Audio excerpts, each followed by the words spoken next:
Are you ready to bring your artwork to life? In this video, we're going to be tackling the finishing layers of a mixed media drawing inspired by Leonardo da Vinci's Battle of Anghiari. This stage focuses on refining the final details by juggling shapes, values, edges, and form, creating the kind of finishing for your artwork that can take it from good to actually really amazing. The secret is all about precision, but also about taking complex areas and breaking them down into smaller, manageable groups so that you can really focus and hone in and not get overwhelmed. By honing in on one area at a time, you'll actually be able to manage all these techniques and then add the depth, the clarity, and the impact to your drawings, all while building on the foundational layers that you've already created. This is just a preview of my full course on Patreon, where I take you step by step through every stage of this process. Remember, even the most intricate masterpieces are built on basic principles. So if you know how to approach each step, you'll be able to create artwork far beyond what you thought was possible. So if you're ready to push your boundaries and transform your artwork, stick around and see how you can apply this technique to your drawings.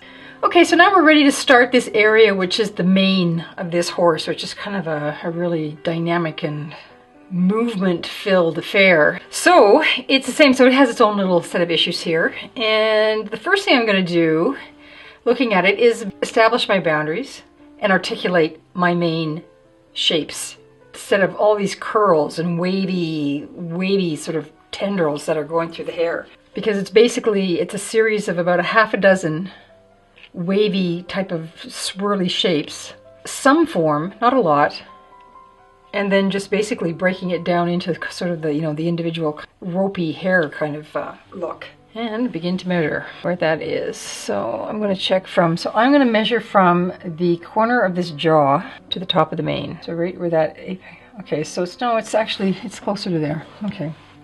So it means that this thing here has to change.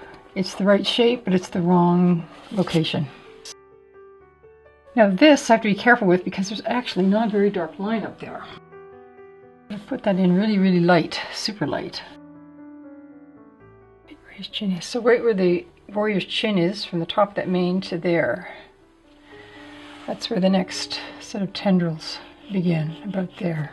From the ear of the horse, where this next one begins. Okay, and this is an example of an undulating line that comes in and out. Right there. Up there. So this goes up and around, and that's it. Okay, so I'm using the ear over here as my measuring point out to find out how far things go. And because I've established the boundary of the top of the mane here, I'm establishing my measurements from the ear over and from the mane down. And then I have to eyeball, because this isn't 100% accurate either here. I can either take it off the knee of the horse, or I have to look at basically how it lines up with certain aspects of the warrior's face, but these aren't cast in stone. So right now, this ear is the most reliable measuring point. So I'm working over from there. Okay, after much fussing around and trying to figure out what the heck, why things were not lining up the way I needed them to, I realized that I made a boo-boo in my construct.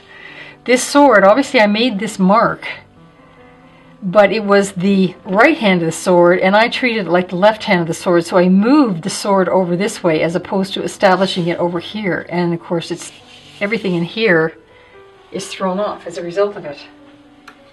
So I'm going to have to go back and check and double check, and I may even affect the width of his hip. When I'm in here in the mane, I'm noticing now, as I'm trying to do these measurements, all of this makes more sense. I had taken off about 1/4 of an inch there, which was throwing everything off in here. Okay, so who knew? Who knew that in order to get this done, a lot of this was going to get changed? But that's what ends up happening. If something is off, then it has this whole domino effect all the way through the piece. So this is why you need to have certain fixed points of measurement. Otherwise, everything will be off from that point. And it's very easy to do, and it's really easy to do in this piece because there are so many parts of this puzzle. Okay, so I'm stepping back, I'm looking, and I'm really looking at this shape right here as my anchor halfway through all this.